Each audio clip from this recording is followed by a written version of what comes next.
श्री स्वामी समर्थ. नमस्कार. मी नंदिनी माझ्या यूट्यूब चॅनलवर तुमचं खूप मनापासून स्वागत करत आहे. तुमच्या मनातील सर्व चांगल्या इच्छा स्वामी महाराज पूर्ण करो ही स्वामींच्या चरणी प्रार्थना करते आणि आजच्या व्हिडिओला सुरुवात करते.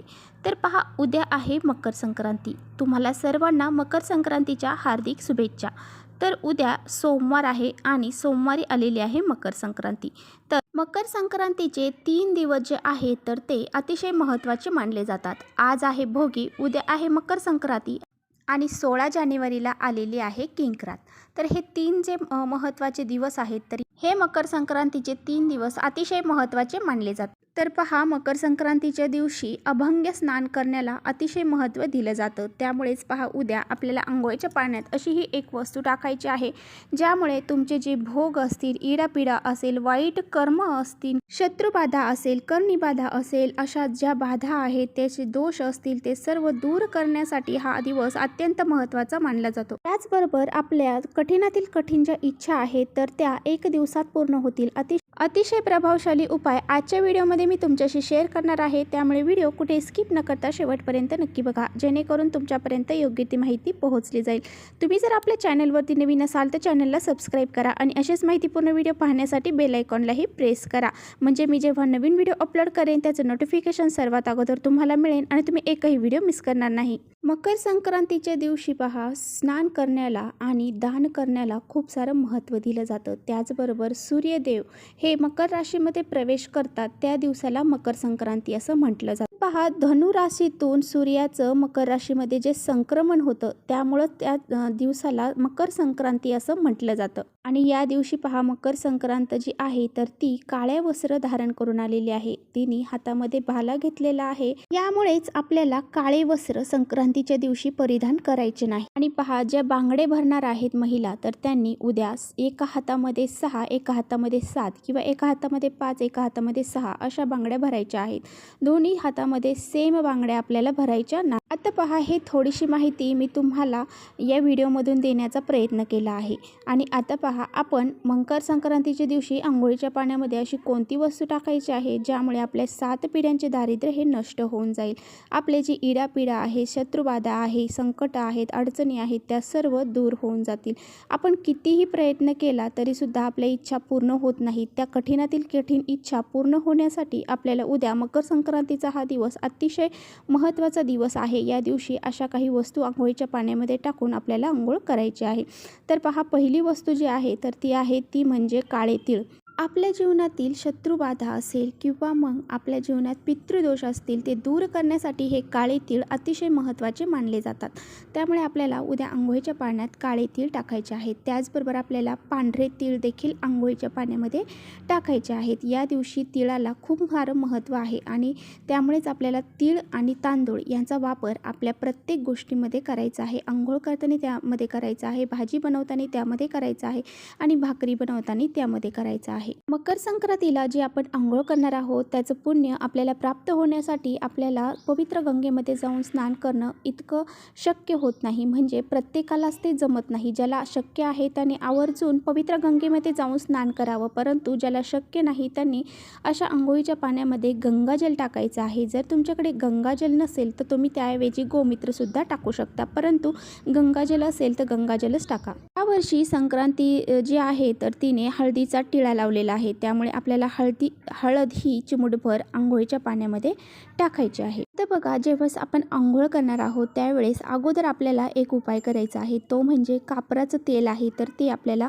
आंघोळ करण्या अगोदर पूर्ण शरीराला लावून घ्यायचं आहे.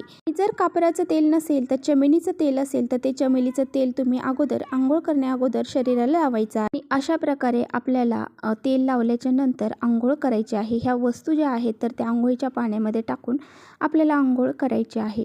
आणि आंघोळ करताना ओम आदित्याय नमः, ओम आदित्याय नमः या मंत्राचा आपल्याला जप करायचा आहे. हे एक सूर्यदेवाचंच नाव. किंवा सूर्यदेवाय नमः सूर्यदेवाय नमः या मंत्राचा जप करत आपल्याला आंघोळ करायची आहे. अंघोळ करताना आपल्याला अगोदर पहिला मग घ्यायचा आहे आणि तो उजव्या खांद्यावरती ओतायचा आहे. दुसरा मग घ्यायचा आहे तो डाव्या खांद्यावरती ओतायचा आहे. अशाच प्रकारे आपल्याला अंघोळ करायची आहे. बघा, तुमची अंघोळ झाली की लगेच तुम्ही काय करायचं आहे, एक कलश भरून घ्यायचा आहे. त्या कलशामध्ये काळे तीळ टाकायचे आहेत.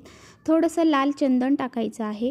जर लाल चंदन नसेल तर लाल कुंकू टाकलं तरी चालेल. एक लाल फूल घ्यायचं आहे. आणि बघा, सकाळी आपल्याला लवकर उठायचं आहे, स्नान करायचं आहे आणि सकाळीच हे अर्घ आपल्याला सूर्याला द्यायचं आहे. म्हणजे पहा, आपल्याला सूर्याला अर्घ देण्या अगोदर कुणाशीही बोलायचं नाही. सूर्याला अर्घ देऊन झाल्याच्या नंतरच आपण इतर कुणाशीही बोलू शकतो. सकाळी सकाळी जेव्हा सूर्याची पहिली किरण निघते पहा, पहिलं किरणाला आपण जर असा सूर्याला अर्घ दिला तर या दिवशी सूर्याला खूप सारं महत्त्व आहे. सूर्यदेवांची रांगोळी आपल्या एखाद्या पाटावरती काढा, त्यावरती हळदी कुंकू लावा आणि त्या सूर्यदेवांचं आपल्याला स्मरण देखील करायचं आहे. अशा प्रकारे आपल्याला हे सर्व गोष्टी टाकून आपल्या सूर्याला अर्घ द्यायचा आहे. त्याचबरोबर तुळशी मातेला सुद्धा आपल्याला जल अर्पण करायचं आहे आणि त्या जलामध्ये आपल्याला थोडीसं कच्चं दूध आणि थोडीशी हळद टाकून ते जल आपल्याला तुळशीला अर्पण करायचं आहे.